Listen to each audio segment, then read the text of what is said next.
house when I was 26 and fell immediately into poverty. Okay, when I lived with my parents, I was living my best luxury lifestyle. I went to South Korea, bought a 2,000 plane ticket, didn't even blink twice. I went shopping, luxury goods, all that. Was traveling, was just, I was living it up. I felt rich.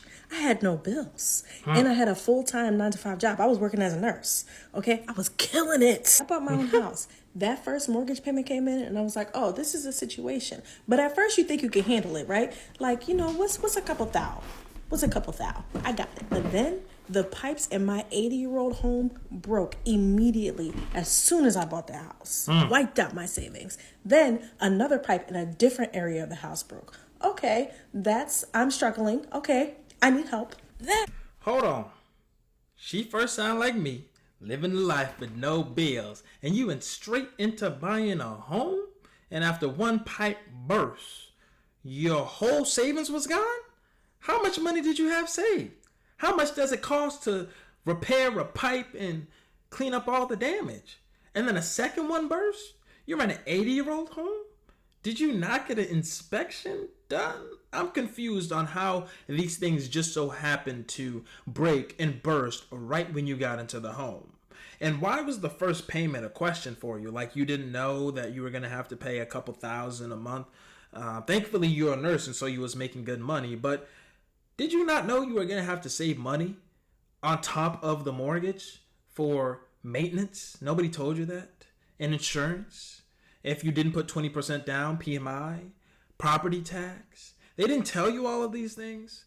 Nobody told you to invest that extra initial money to have the house inspected, looking at the pipes, the drain, the roof. All of these things that tend to wear out, especially in a home that's 80 years old. 80! We in 2025. That means that home was built in the 40s. And you didn't consider any of that. It sounds like you were just so coddled while living with your parents that you had an abundance of money. You went and saw a house that you liked on the outside, went and spent that money, put that down payment on that house to borrow this house, and you didn't do your due diligence because of how free your life was before having a house. And now let's hear the rest of the story on how this house is eating her up. And my neighbor's pipe, it was a twin house, her pipe broke. Old house. And she didn't believe that her pipe broke, but her pipe broke on my side of the house. So all of that water that was coming down was spraying into my home. And then my water heater broke. When I tell y'all, I went from living in the lap of luxury to destitute immediately. Now, don't get me to fooling y'all, because it was worth it in the long run, because that house is now worth like 2 times what it was worth then. So I'm actually doing pretty good. But at the time, when I tell you I was struggling, I had to go to my parents every other day for dinner because your girl could not feed herself. Well, I'm glad that this turned out somewhat well for her and that the house has doubled in its value, which depending on the time, if it was before COVID when she bought the house, that's probably true. But how much money did you invest into it? And I think more people need to hear stories like this, especially when it comes to home ownership and how you need to have money put aside. You need an emergency fund for your emergency fund. You need to really be prepared for everything that can go wrong. And I think another thing that made it harder for her is it seems like she's single and she bought this home alone. It's much easier when you have 2 people, 2 incomes, because another challenge is what if she lost her job during this period? She would have most likely lost her home as well, with all these other inconveniences happen within the house. But I'm glad her story isn't as bad as some other people, and she doesn't regret it. She was poor, house poor, for a stint in her life, but she made it through. I'm happy for you. Yesterday was my 3-year anniversary of becoming a home borrower. She looks stressed. I borrowed this house from the bank 3 years ago, and I hate it. And some people are asking me why. Hold up. I like her already. She said, I borrowed this house from the bank. That's exactly what y'all are doing. Y'all are putting a down payment on an asset or a liability for many of y'all, and then saying y'all bought the home. Y'all did not buy the home. Y'all put a down payment to borrow the home from the bank at an interest rate.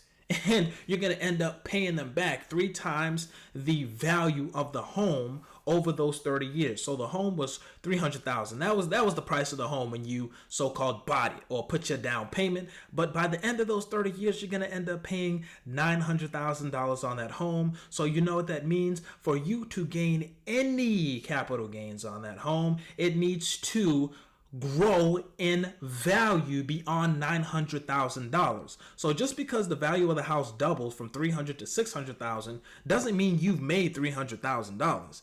You, even after you pay the whole home off, you paid $900,000 to only get $600,000 worth of value. So for you to actually make a dollar in profit, your home needs to be valued at $900,001 for you to make any money. Do the calculations, go look it up, but I like her already. She's borrowing the home from the bank. That's what y'all need to say. Y'all are not homeowners. Y'all are home borrowers. How do you hate it? Because I can't afford it. I can't afford this house. When I borrowed the house, I could afford it. And the What bank changed? ensured that. Since then, though, when I borrowed this house, my homeowner's insurance was $1,323 a year. Wait! Oh, a year. Today, 3 years later, my homeowner's insurance is $2,654 a year. That is a little over $100 increase. Okay. Which is added to my payment. Now, I know a lot of people will say crap like, oh, well, you know, if you buy a house, your mortgage will be cheaper than your rent. Sure, if I were to rent a 4-bedroom, 2-bathroom house, my rent would be a lot more than my principal and interest on this house. However, I'm escrowed, so it doesn't fucking matter because I have to pay principal and interest, my property taxes, and my homeowner's insurance monthly. So I know some people will usually say like, oh, my mortgage increased by $200 this year. Yes, we're not actually referring to the mortgage, which is the principal and interest amount. We're referring to the overall payment that we have to submit to the bank every month. It's not actually the mortgage. We know that, but we're in escrow. We don't have a choice. So it's the mortgage payment that we're paying. When I signed up for this fucking house, I signed up to pay $1,800 a month. I'm close to the $2,200 now in 3 years. That's a lot of money. And it's only going to continue to increase. And that's kind of my issue with this. That's the problem right there. $1,800 to $2,400 is only $600 more. Over 3 years, only $200 extra. Okay. That is honestly not that bad. Hoping over these 3 years that your income has increased beyond just a $200 raise per month or $2,400 each year. Hopefully you're making more money now than you did when you signed up for $1,800. But as she said, the main problem is it's going to continue to increase. And depending on where she is, this little $200 increment increase can go from $200 per year to $400 to $600 to $1,000, depending on where she lives, the politics and the laws and what's happening around her, budgeting and budget deficits in which they use property taxes to try and make up for certain budget deficits. Some examples could be for schools, roads, anything that they need. If that city, town, wherever she is, state needs more funding, they are going to use property taxes as a means to gain more funding. So I think she has a reasonable concern for the potential increase of her mortgage year over year, as she has seen it continue to increase $200 each year. And people continue to say, oh, why are you renting? That's just putting money in somebody else's pocket. Buying, you're putting your money from one pocket into the next. But listen to all the expenses she said. She has the mortgage payment, the interest, insurance, property tax, maintenance. What happens when your toilet gets clogged? You got to call the plumber. Plumber's $300 per hour. Electrician, $250, $300 per hour.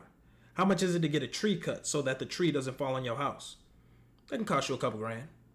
How much is it going to cost you, whether time or money, to get your lawn mowed? Take care of the maintenance of the house. What about when it's time to do the roof? What about when a pipe bursts, like in the last story? you need to save additional money on top of the other things. Your mortgage is the least that you are going to pay. Your rent is the most that you are going to pay. Your mortgage, you can't control how much that is unless you move. Your rent is your rent. Whatever you signed up on that lease is how much you are going to pay month over month until you re-up or you leave. But let's continue to hear what she got to say.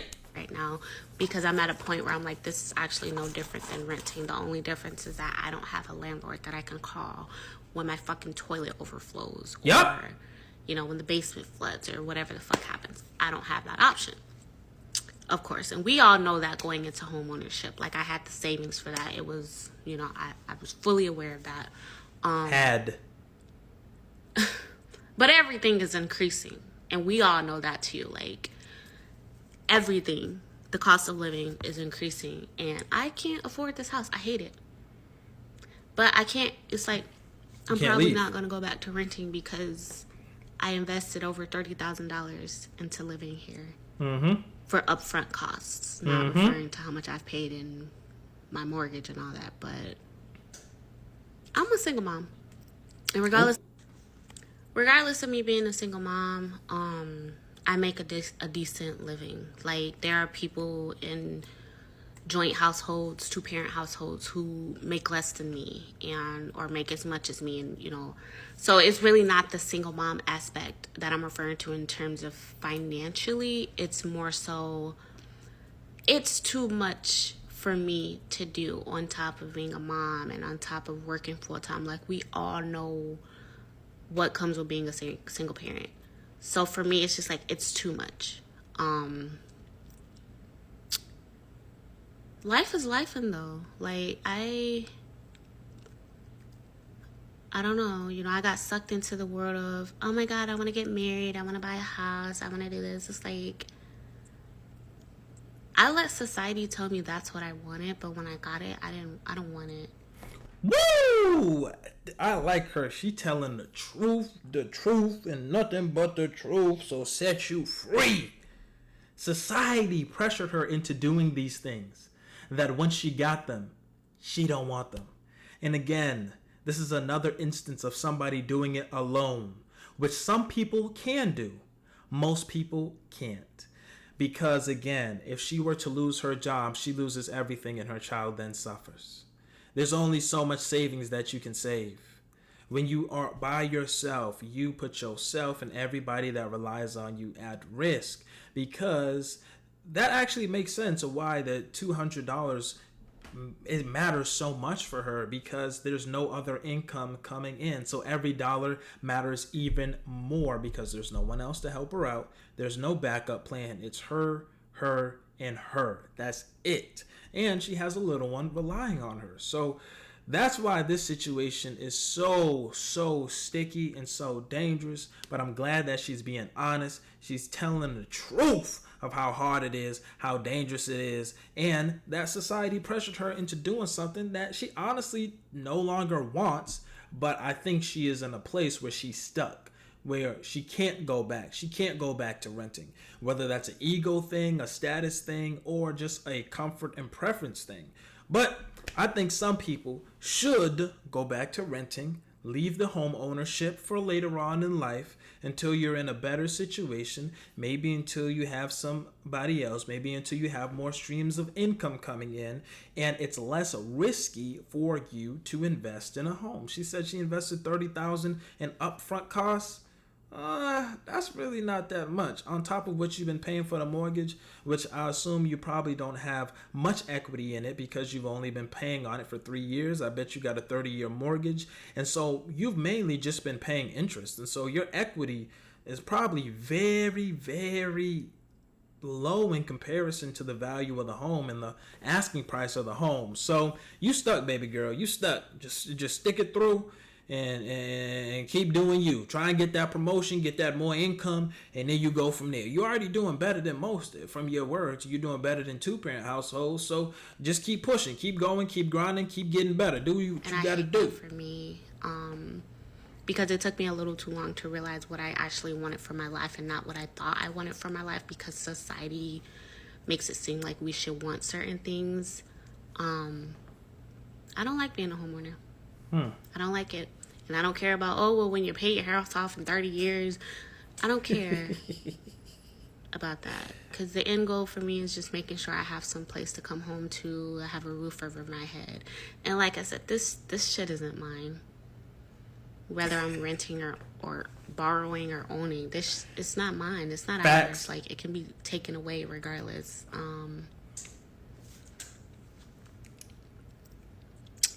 I'm depressed. I'm depressed. I'm just waiting to see what that... I think it's gonna...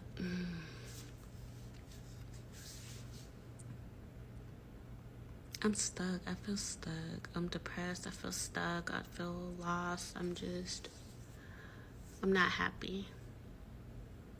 I'm not happy. Midlife crisis. Goodness gracious. You could see the pain and the hurt. I knew something was going on when I seen that hair. I could tell she was stressed out. She did that little laugh at the beginning. I knew something was going on, and she needs more than just help. She needs support. She needs love. She needs comfort. She needs direction and mentorship to get her back on her path, help her develop a path, and get where she needs to go. But she gonna make it through. She's done so much thus far, and she gonna make it through.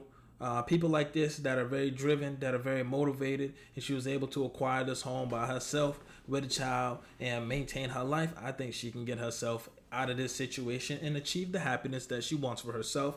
That is not what society has pushed to her as how she will gain happiness. So I'm glad that she is self-aware enough to know that this ain't the life that she wants.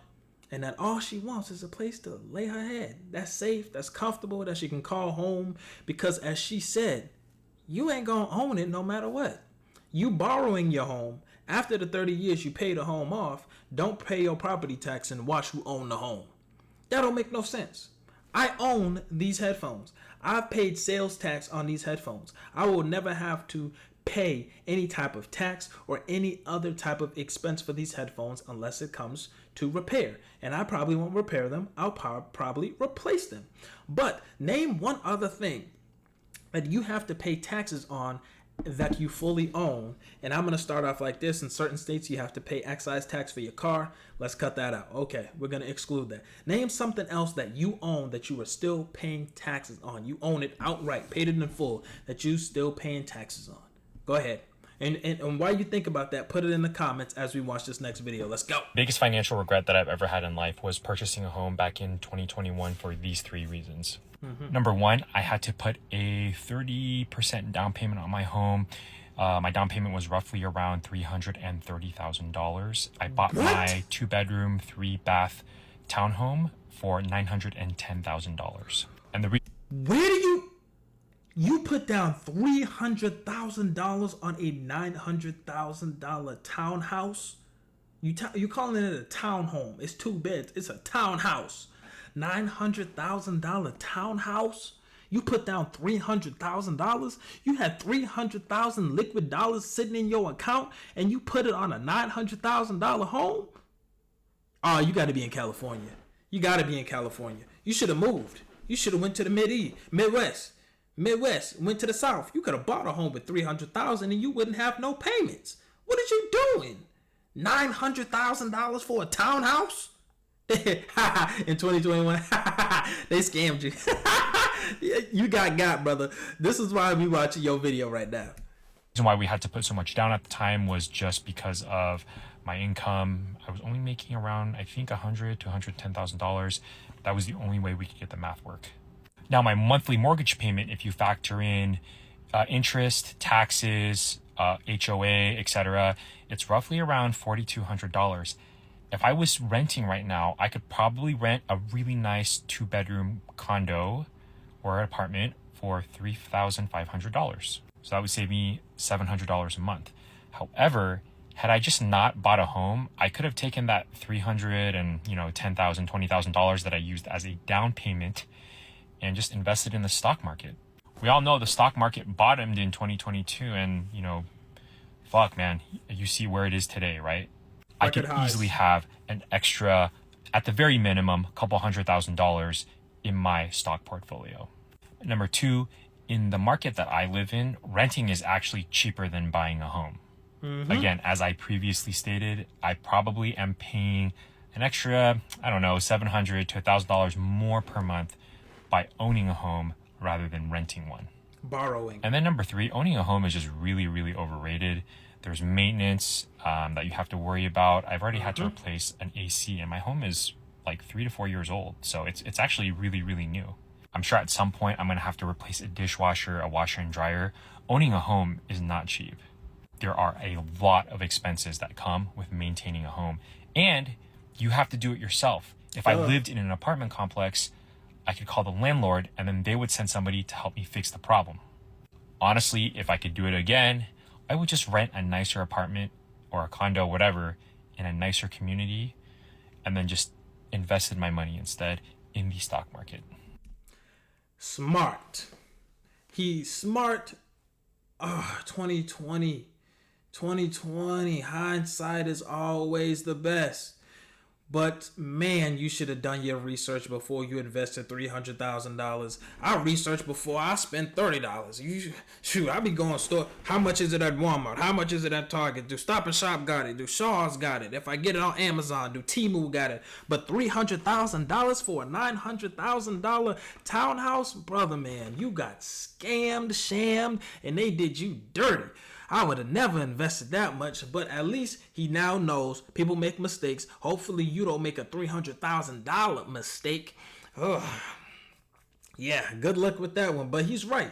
He could have saved money. He probably would have been living better having that $300,000 invested in the stock market and then taking that extra $700 that he would be saving from renting instead of owning, which I'm going to assume is actually closer to $1,000 to $1,500 that he's saving per month, that he would be saving per month if he were renting because of all the expenses, the maintenance, and all the other costs, and the convenience of being able to call someone and them come fix your dishwasher fully for you instead of you having to pay it, having to install it, having to maintain it, and do all that extra work. So you probably would have been better off renting, like you said, and saving that extra $700, investing that too, or saving that, or just using it to live your life lavishly. But guys, let me know down below in the comments if you are in a similar situation or what your opinion is on owning versus renting. Make sure you like and hit that subscribe button. I'm out of here. Peace.